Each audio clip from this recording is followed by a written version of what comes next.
Hello, friends. This is Howard Storm, and I'm talking about my book, My Descent into Death,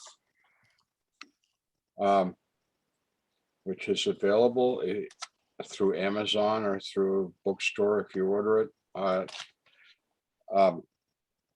We've been going through it chapter by chapter. Right now, we're doing chapter 3. Title is Alone, and plotting our way through my near-death experience. In this chapter, there's some important lessons that I do not write about why those lessons are important in the book. Because in the book, I wanted to just describe the experience without doing a lot of commentary on what those experiences meant to me and how they affected me and how they changed my life. But in this video, I want to do more of that commentary on what those experiences meant.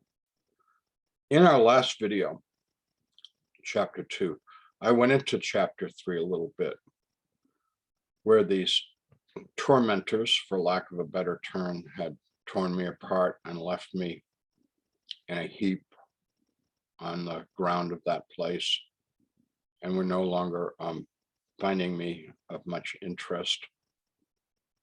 And I heard a voice, said, "Pray to God." It said it 3 times. And although I was a committed atheist, at the 3rd time, I tried to think of some prayers and thought up a few phrases that I'd learned in Sunday school as a child. And I said them aloud, and the people became very angry and told me there was no God, nobody could hear me, and they were going to do much worse things to me if I didn't stop immediately. But I also discovered that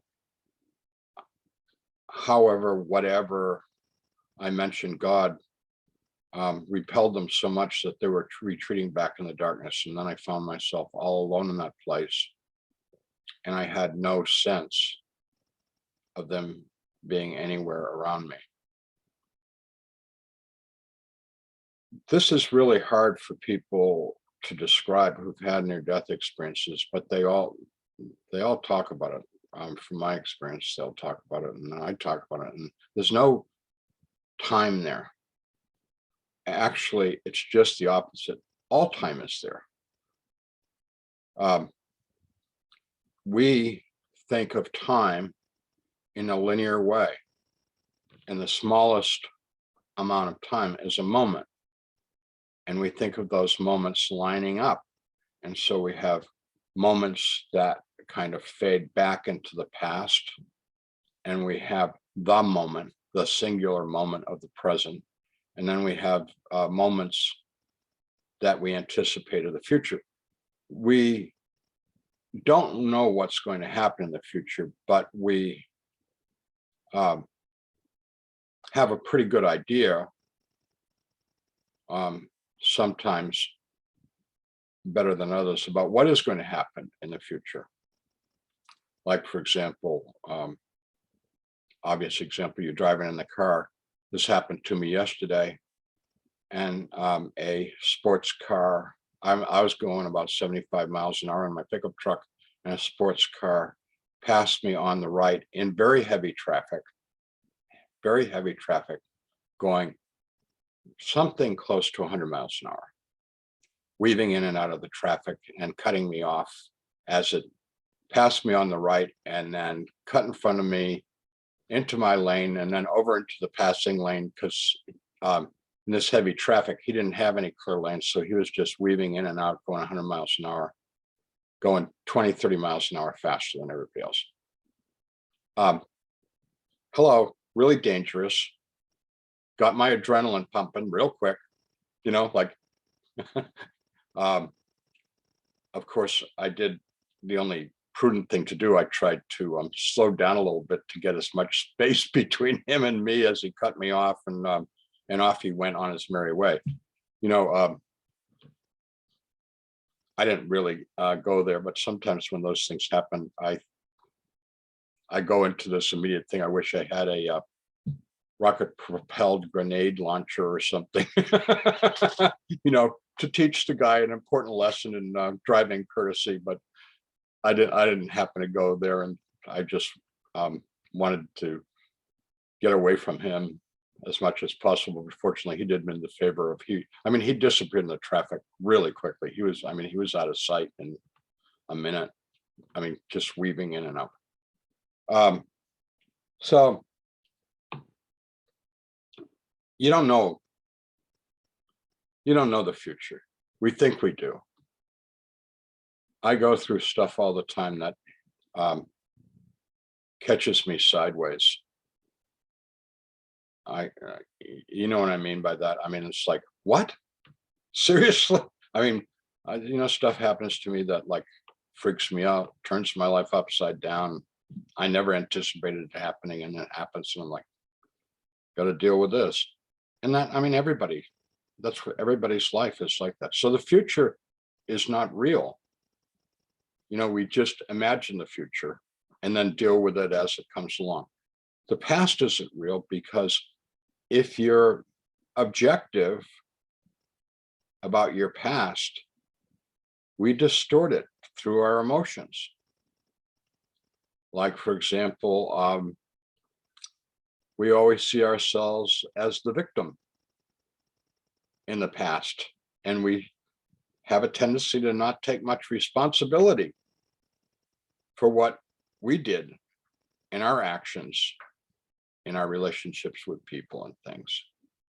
The moment. Try and capture the moment in a jar, in your hand, in your head. Impossible, because the minute you think of the moment, it's past moment. The moment is so fleeting. It's such a nanosecond of time, that it's gone the minute you try to. So, like, one of the things that I do to capture the moment is like meditate, which puts you in a bit of a kind of timeless frame of mind, where you're not in the past, you're not in the future, you're just kind of like trying to be, to the best of your ability, in the present. So, meditation is a way to be fully present in the moment, whatever that is. So my point is, in the near-death experience, people talk about there's no time. Well, you're not in linear time. You're just in supernatural time, a different kind of time. So that's where I was. The reason why I went into such a long elaboration about this, which I don't do in the book, is because it's really important, because we live in our own delusion of time and space. Space is another interesting topic, which I won't go into, but at this time. But so there I am, all alone. And I'm telling you, you got to deal with being alone with yourself in the here and now and in the life to come. Because although we are all connected, we're also all very much alone. And you have to spend time with yourself, by yourself, trying to have an understanding of who you are, what you're doing, and what's happening in your life. That's what I did. Okay, so what I realized in that place was the people who were telling me there is no God and nobody can hear me and they're gonna, do worse things to me. They taught me an important lesson. They were people who had rejected God, and they continued to reject God. And I was one of them. I was one of those people. I never thought of them as bad people or as good people. It was just, I realized I was like them, they were like me. I don't know why they were so cruel to me. Later on, I think I came to the conclusion that they were cruel to me because they had nothing better to do. Um, the Bible refers to that place, which is called in the Bible the abyss, the pit, Sheol, hell, the prison.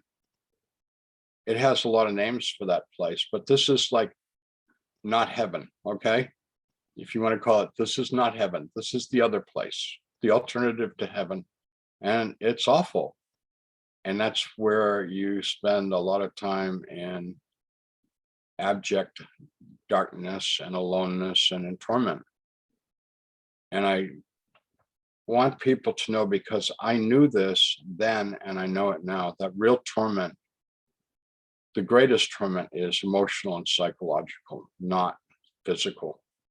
Physical torment gets our attention. You break a bone or sprain your ankle or, knock your head, on something.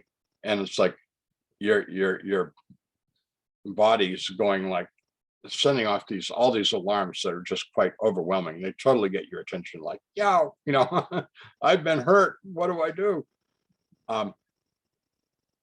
One can kind of learn to deal with that sort of pain. And the more you experience that kind of pain, the better you get at kind of dealing with it. You can't completely ignore it, but you can function with pretty serious pain going on in your body. Emotional pain is really hard to deal with, and sometimes it just overwhelms you. I'll just give one example of this: depression, which is very, very common emotional state that I suspect everybody who's ever lived has experienced depression. That's a tough one to fight, because it kind of overwhelms you and you don't see any way out. It's like falling down a well, and there's no, and like when you're in it, you can't think of any way to crawl out. You're just down there, sinking deeper and deeper into the well of depression. Anyways, that's where I was, sinking deeper and deeper and deeper into that, not just a place of abject darkness, but a place of complete hopelessness, because I knew that there was no way out for me.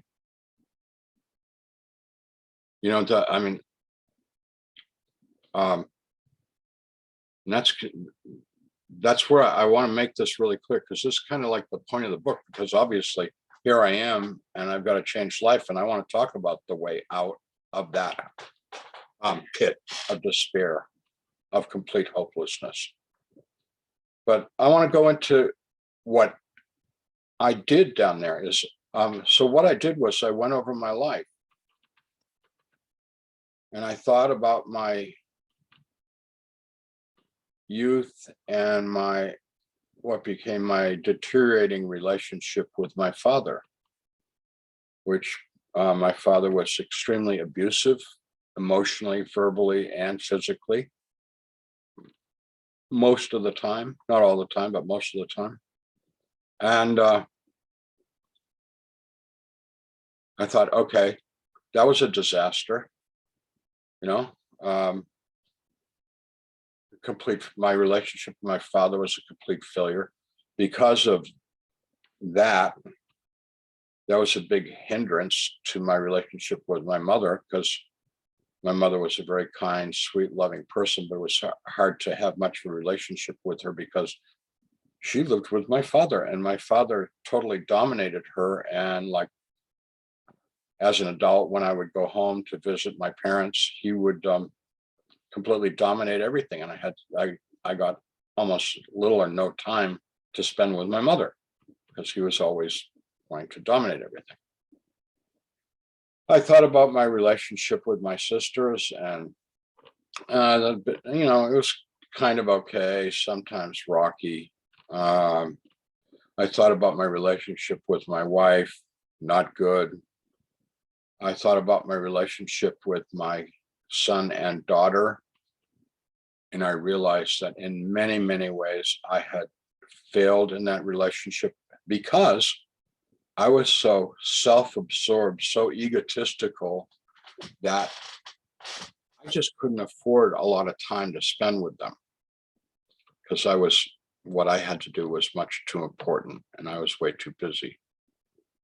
And also, I wanted them to be perfect. So I was a pretty strong disciplinarian. And I was very proud of the fact that in public and around company that we'd have in my house, my kids were just the model of good behavior. My son and daughter said, please, thank you, hello, goodbye, how are you? The way I had trained them to be, and they'd never acted out at the grocery store or in a restaurant or at, the store buying, socks or shoes or anything. I mean, they acted very, very well behaved kids because I had disciplined them and I was proud of that. And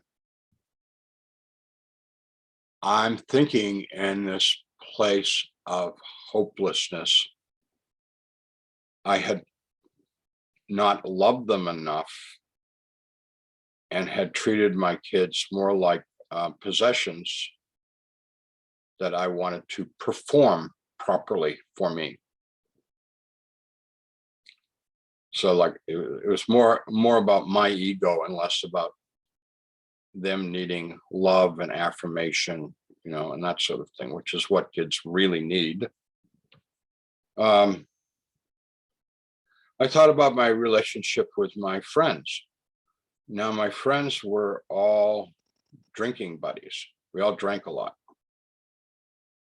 When you went to a person's home, the first words out of their mouth when they opened the door was, "Hey, how you doing? What do you want to drink?" They were not referring to iced tea or apple cider or grape juice, or they meant, I mean, basically, what kind of beer are you drinking or what kind of liquor do you want?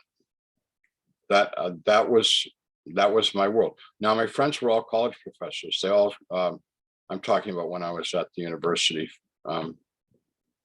These are all people with their terminal degrees, doctorates, whatever, and they were all good people, nice people, highly educated people. But we all needed to lubricate our relationships with booze.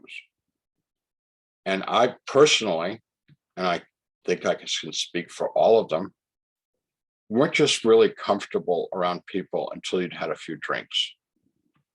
It relaxed you so that you could, laugh heartily at stupid jokes and talk coarsely and, openly and stuff like that.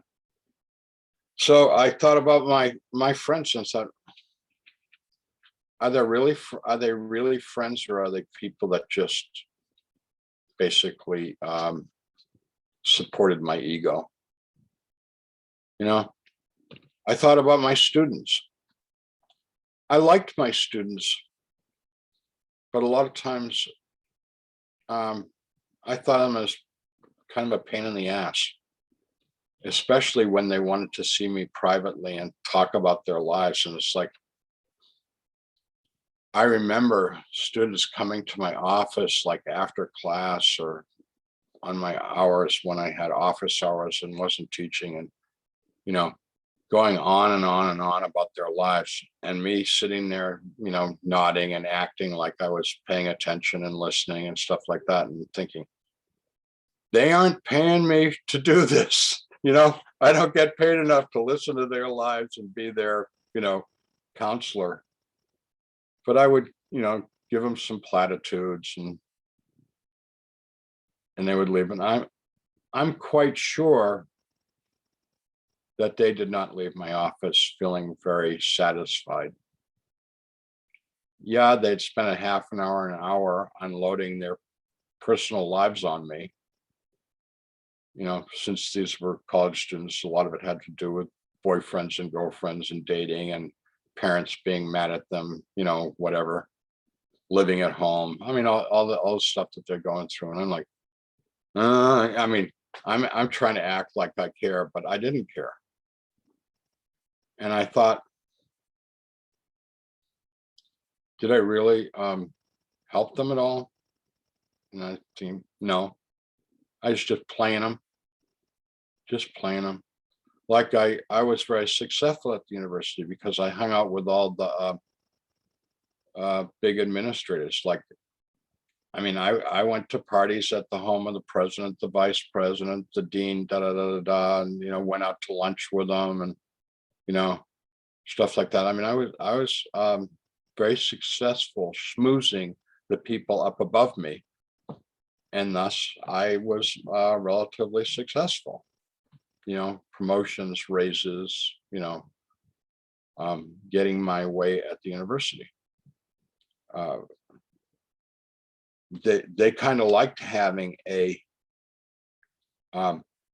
person from the art department that had social skills, because the fact of the matter is that most of my colleagues were very lacking in social skills.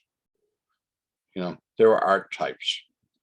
They really didn't know, how to get along very well. But they were good, fun people if you like people that are a bunch of prima donnas who, don't know how to, get along. Since I was a prima donna, but I did know how to get along. I'd learned that growing up in middle class suburb of Boston, right? So anyways, bottom line is, I thought about my life. My parents, bad. I'm talking about relationships, bad. My sisters, bad.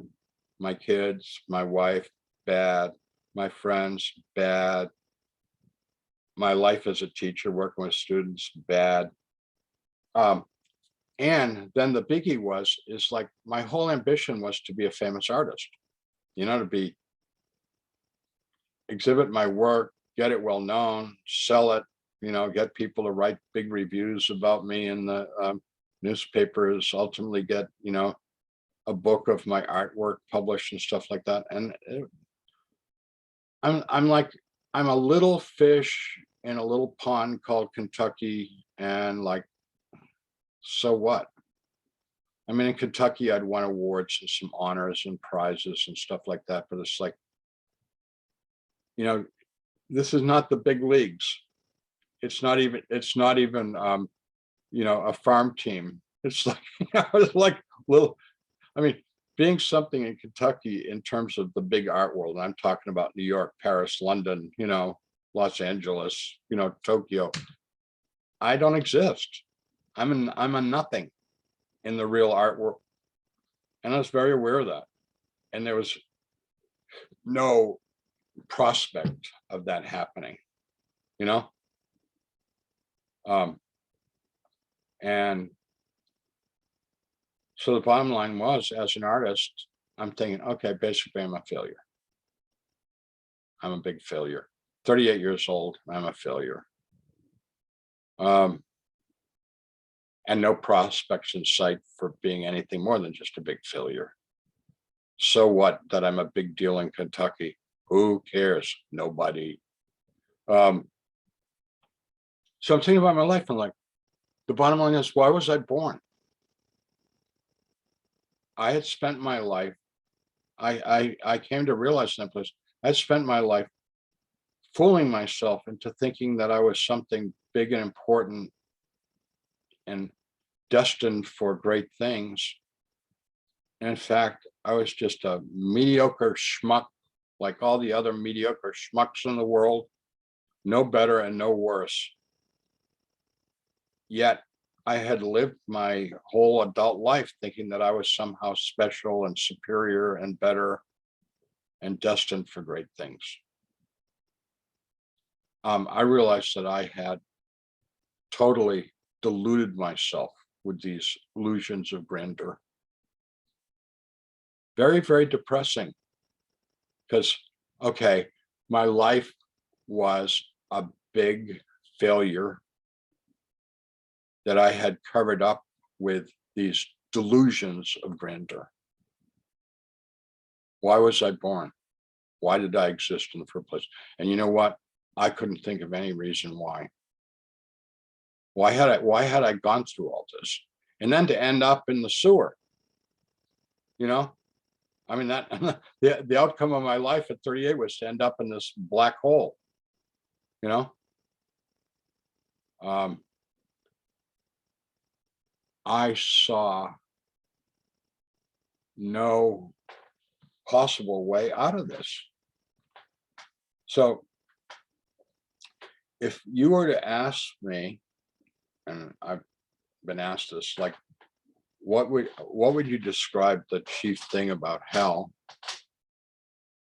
or whatever you want to call it, purgatory, the pit, the abyss, prison? Well, I would say hopelessness. And I believe that that's what was driving the people who had tormented me, and what I knew was going to be my fate there, whether alone or in the company of those people. And preferably being alone was a lot better than being in their company, because they were awful to be with, because they, were so cruel to me. So like I wasn't looking forward to any of their company, because they had no pity on me at all. They were just completely sadistic. But being alone, stuck with me, that wasn't good. I mean, because all I could think was all this extremely negative understanding of my whole life. What had I done with my life? And as far as I'm concerned, I'd done nothing, accomplished nothing, failed in all my relationships, etc. I'm telling you all this. This is not flattering about me. It's horrible. But I want you to get something out of this. If this is what you're doing with your life, I'm begging you, you need to do a course correction, big time, because there is another way to live. And that's going to be the whole point of the rest of these chapters and the rest of this talk is, and this is what I was given, and it was like the greatest gift in the world, because I have tried to radically change my life. And you know what? That's not easy to do. I mean, at the age of 38, you're kind of set in your ways, and you've invested all of your thought and energy and activity into being the person, the character that you are. And then all of a sudden it's like, okay, what do I change, and how do I change it? That's pretty radical surgery of your being, because it means cutting out stuff that you shouldn't do and trying to grow healthy parts of the things that you didn't do. It's hard. And like nobody in their right mind really wants to do that. But like sometimes circumstances force you to think about how you can do that and make yourself a better person. So that's what I hope people get out of it. I just want to give you this analogy that I came up with. For some of you, it'll make sense. For some of you, it's like, you may not appreciate it, but this has been very meaningful to me. The way I see my life as a little boy, stuff started to hurt a lot in my family. And I loved knights in shining armor. That was my big passion in life. I had little toy knights, and they're very cool, different kinds. I had a castle, and I used to play with them all the time. And the big fantasy of like knights and their armor and stuff like, because what the armor represented to me was like, you can fight, not only defend yourself, but win battles, and you won't get hurt because you've got armor. Right? Now, that's not true, but as a kid, that's how I thought. When I was a little boy, I formed a club with my male friends called the Knights of the Round Table. And we all made armor. A lot of it was like cardboard covered with tinfoil. We'd use tape and tape the tinfoil onto the cardboard, and we had um, you know breastplates and leggings and armor for our arms and stuff like that. And some of us were lucky enough to get a plastic helmet from the toy store, and the trash can lids make great shields. Of course, the rim is bent the wrong way out because of course you need the handle of the trash can lid to hold it. But anyways, that was okay, because I mean those were metal shields, and they made a great noise when we battled with our wooden swords, which we made, which was like a stick with a little cross piece on it that was nailed on, and that was the whole game. It's like we would sit around and talk, and then we would have battles, and we would bang each other's shields with our sticks and have these great battles, and sometimes pretend to get stabbed and died and stuff like that, but we never actually hurt each other. And it was like lots of fun, and that was like a big part of my youth.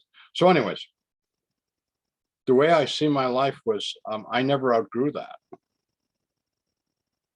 I just kept building my armor, my defenses up more and more and more, which means becoming more and more egocentric, more and more defensive, more and more manipulative, more and more totally focused on myself, and less interested in other people's needs and feelings and things like that. And I was intelligent, so I knew that you had to play the game, which was like act nice, pretend that you cared, have good social skills, be successful in the business I was in. The business that I was in was higher education, so we had a very highly successful art department and built it up from 30 majors to 220 majors when I was there. That's a big accomplishment. I've increased the size of the faculty like four or five-fold while I was there and stuff like that. I got lots of raises and promotions, and tried to get them for my faculty, because happy faculty is people that make more money and get promotions, right? So I mean, I wasn't stupid. I knew how to play the game, and that's actually not success. It was just me adding more and more armor onto my suit of armor. You couldn't get to me, when I say you, I mean, sometimes people get really mad at me and they'd be yelling and screaming at me and stuff like that, and I'd just sit there calm as a cucumber and smile and then say something like, was that your best shot? Seriously? You're such a loser. I mean, which of course would really infuriate them, and then go and walk away, right? Or just I had my defense, I had really, really good, I was fortified. I had my walls up, I had my defenses up, I had my shield out there, and you could bang away on it with your wooden sword all you wanted to. And guess what? You're not touching me, that's who I was. And you know what? In the United States of America, growing up in the 50s, 60s, 70s, 80s, 90s, That's very successful, and lots of people live that way. I totally relate to a lot of successful people in our society. And if you look into the real personality of lots of successful people that are highly successful in business and politics, whatever, um I get it. you know I totally get it. I mean, like, I'm them, they're me, how they operate. um I'm like talking about a lot of deep personal stuff, and I want to share that with you because maybe you don't relate to any of this at all. You think, what a jerk, what an ass. Um, I accept that. Yeah, okay. But maybe you do relate to what I'm talking about. Maybe you've been there, you've done it. Maybe you are there and you're doing it. I'm trying to tell you, there's a better way. And that's what we're going to be talking about in the whole rest of this series. A better way, a way that's got peace, love, joy, hope, you know, trust in something better. So that's my story, and I'm sticking to it, buddy. Now, Corey said that he got a couple questions, so we want to deal with those. Yeah, that's a good story that you have. Keeps getting more interesting. There's a couple I kind of came up with just listening to you now, but I'll give you the ones that I asked earlier about the one you said to me. Well, you didn't say to me, but I heard in a video of yours that you said if you don't like church, you're probably not going to like heaven. So I kind of wanted to see what you meant by that. If you could explain on that. I like visiting different kinds of churches. So I've been to a lot of different kinds of churches, including things that aren't technically churches. Like I've been to synagogues, Jewish services, and I've been to a Muslim temple. I've been to Orthodox churches, which are very different than the Western Christianity that I know. And I've been to lots of Pentecostal churches and Catholic churches and Presbyterian and Methodist and Lutheran. I mean, I've been to all those kinds of services, and some are more boring than others, and some are more fun than others, and some I didn't really understand exactly what was going on. So I was like struggling during the service to just sort of figure out what's going on. Like in Israel, went to a 2 or 3 hour synagogue service, which was mostly in Hebrew. And I'm trying to I was lost 90% of the time. I didn't know what they were saying, what they were doing, or why we were there. It was kind of like, not a lot of fun they were having a good time. I was not. There was supposed to be a book with English translations of the Hebrew, but trying to find the right page, because they kept moving all over the book and nobody was announcing what page they were on. So it's like going through the book trying to find the English translation and couldn't find it. But anyways, I've had all kinds of experience. I mean, I'm talking about hundreds, not dozens, hundreds of different kinds of experience in church. But I get really good feeling being around people that are seeking God. Like I try and avoid situations where people are acting in ways that I find disturbing. Like, for example, my life before this experience was going to bars. That was my world. And we closed them. I mean, we stayed where I live, the closing time's 2:00. We stayed in the bars till 2:00, and then we would go to like some all night restaurant place and talk for another couple hours. I mean, it was typical of me to come home at 3, 4, 5 o'clock in the morning, after a night at the bar. I don't go to bars. I don't like the vibes, man. Bad vibes. when people drink enough alcohol, they get pretty crude, you know. I just don't like the company. I like to be in company where people are seeking something better. And that's one of the reasons why I like church.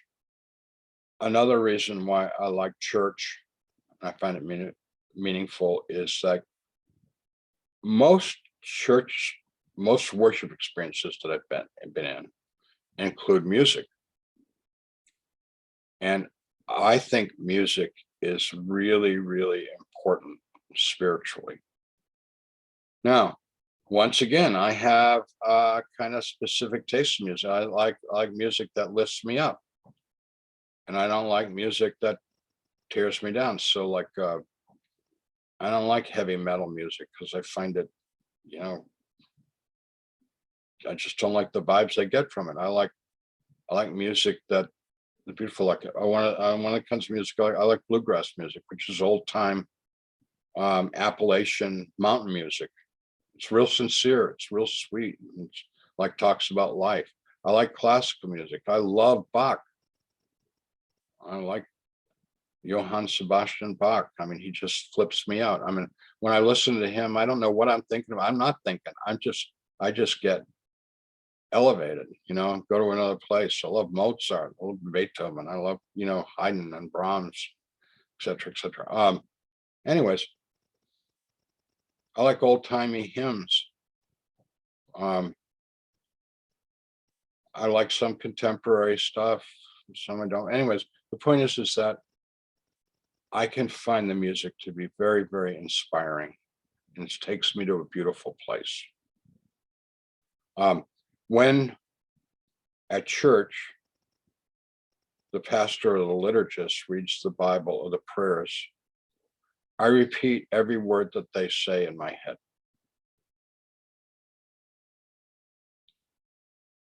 I want to be as much as I can in the same place that they are as they're saying that stuff. I don't criticize it. I don't analyze it. I just want it to be my consciousness. So the bottom line is I participate in the liturgy. I participate in the prayers. I pray the prayers along with them, not aloud, silently in my own head. And one of the things that I really love, and almost all Christian churches, is that they typically all do the Lord's Prayer in unison. And that, I don't know, that really floats my boat. So there's all these things about church that I like that make me spiritually feel good.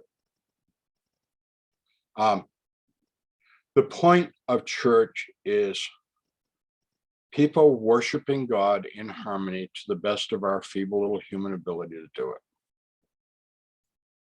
God is the centerpiece of heaven. God totally dominates heaven, and people in heaven live in harmony. Okay, heaven is not a continuous church service. Matter of fact, what we experience as church isn't specifically there in heaven, but all these elements, the music, the harmony, the love, when we're in heaven, we're trying to be a part of God, and God's trying to be a part of us. So we're trying to participate in like how God thinks and feels and believes. Like, and that's what I'm trying to do in churches, like hear those words and take them in. So that's why I say, if you don't like church, you're not going to like heaven. Because if you don't like harmony, and if you don't like music, and if you don't like the love of God, you're not going to like heaven. That's what I mean by that. That clarifies it quite well. Yeah, I like that. I don't know if you have any more time for another, maybe one or two questions. Yeah, what was the one that Katie had? Katie, my soon-to-be wife, I'm hoping. Yeah. She's got, you have a plan to experience the love you felt in heaven. Are you able to share that? Yeah. Yeah, I do share that when people email me or whatever. I try and tell them a technique for doing that. And what I suggest that they do is, first and most importantly, you got to find a sacred place, whatever that means to you. Like for me, water, bodies of water. I don't know. I can't explain it, but I think a lot of people feel the same. Ocean, preferably, but I live inland. I live, you know, hundreds and hundreds of miles from an ocean. So I gotta settle for lakes. I don't know why rivers don't really work that well for me. They work a little bit, but I really lakes, that still body of water.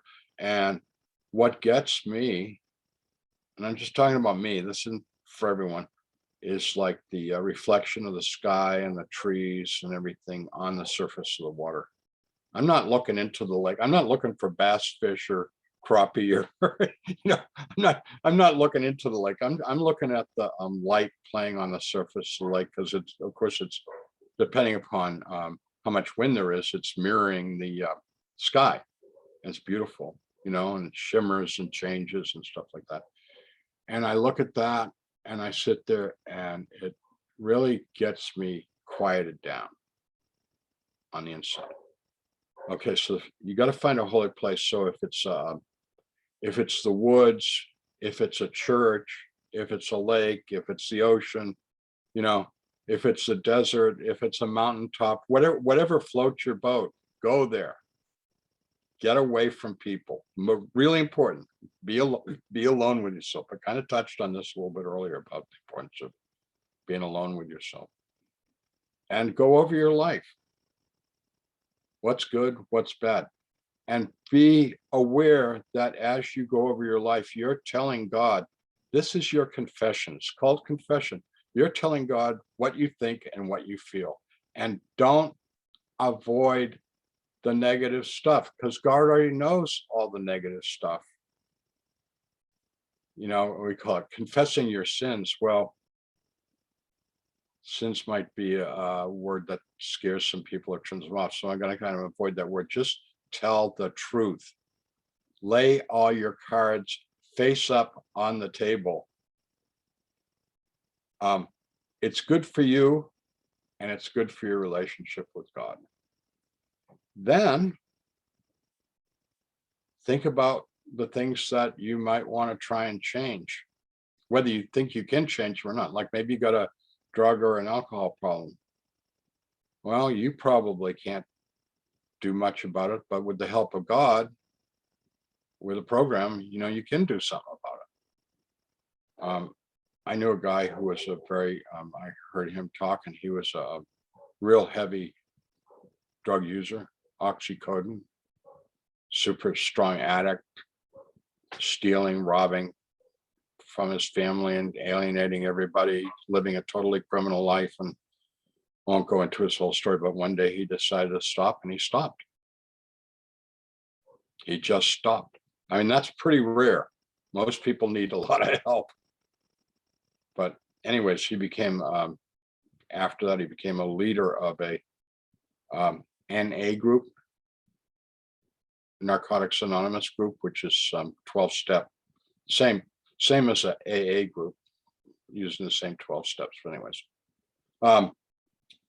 people find ways to get out of the pattern that they've been locked into.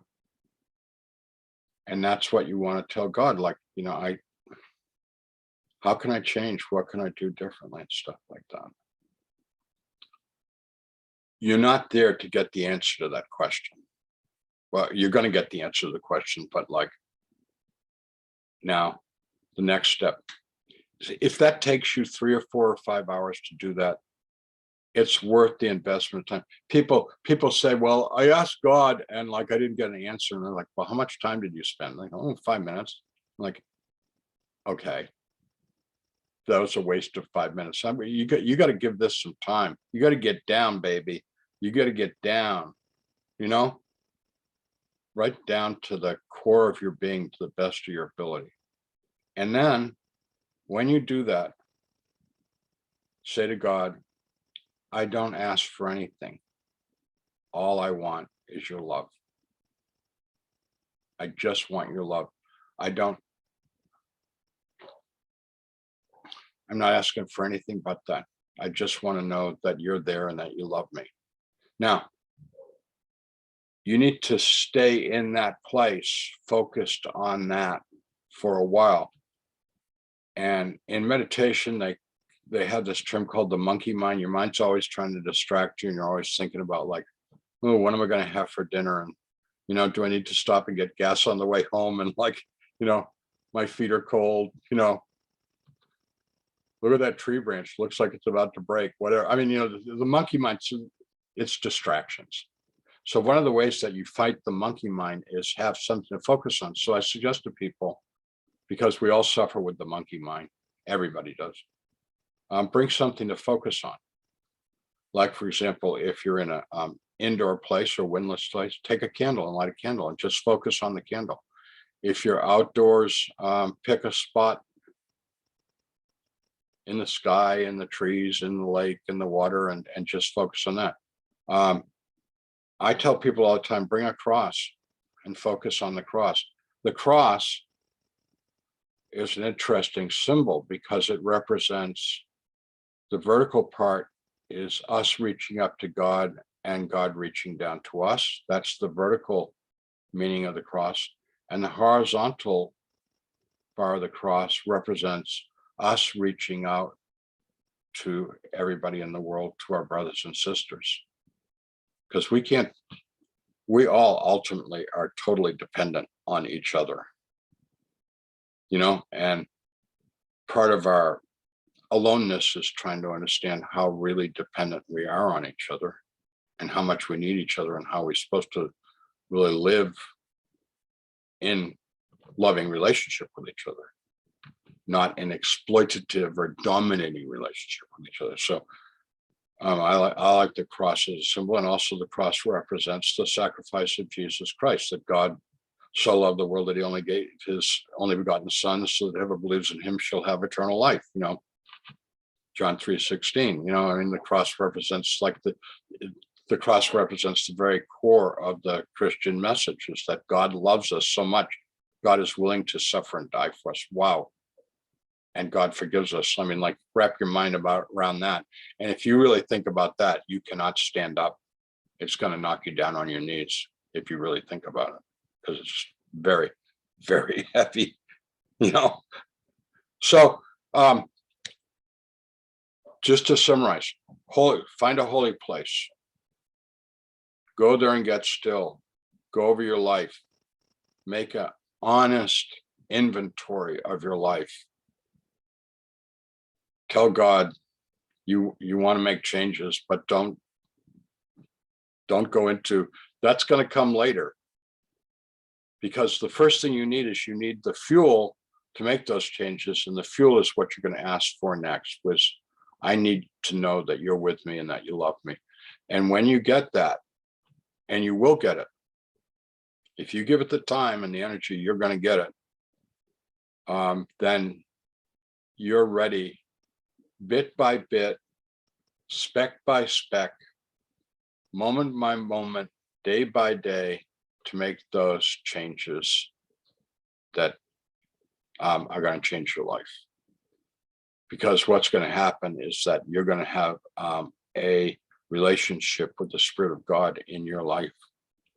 Because we all can have it. Just the question is, how do you access it? It's a good way of approaching it. I think Katie will like that. She likes being alone anyway, so Okay. yeah, it might help her out. I know you usually only allot about an hour for this video, for these videos, so that's cool. We could always ask these questions another time. These other ones I got. So maybe on the next video, if you don't mind, just there's one that kind of relates to this video, so I'll ask you that first next time, sort of thing. If you got time for that. Sure. Yeah, I'll ask it next time because I know and I got to get off to work anyway, so it never ends, right? Yeah, I know. All right. Well, I'm going to stop recording here. So if there's anything else you'd like to say before I do that, I can give you a chance now. Good. God bless you, Corey, and the people that are viewing this. Awesome.